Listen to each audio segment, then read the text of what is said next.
Hello friends, আজকে আমি বানাচ্ছি ফ্রেঞ্চ ফ্রাই। আলু ছাড়িয়ে ধুয়ে নিয়েছি, লম্বা করে মিডিয়াম সাইজের কেটে নিয়েছি, কেটে আবার ধুয়ে নিয়েছি। এর মধ্যে একটা ডিম দিয়েছি, চিলি ফ্লেক্স দিয়েছি, আদা বাটা দিয়েছি,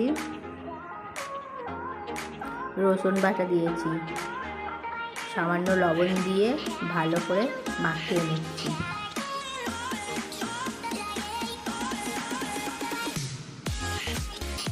এক কাপ কর্নফ্লাওয়ার দিচ্ছি, দিয়ে ভালো করে মাখিয়ে নিয়েছি।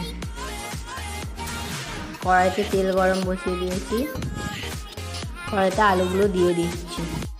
মিডিয়াম আঁচে ভাজতে হবে, একটু সময় নিয়ে ভাজতে হবে।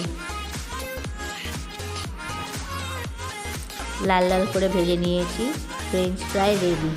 রেসিপিটা ভালো লাগলে বাড়িতে বানিয়ে অবশ্যই খেয়ে দেখবেন।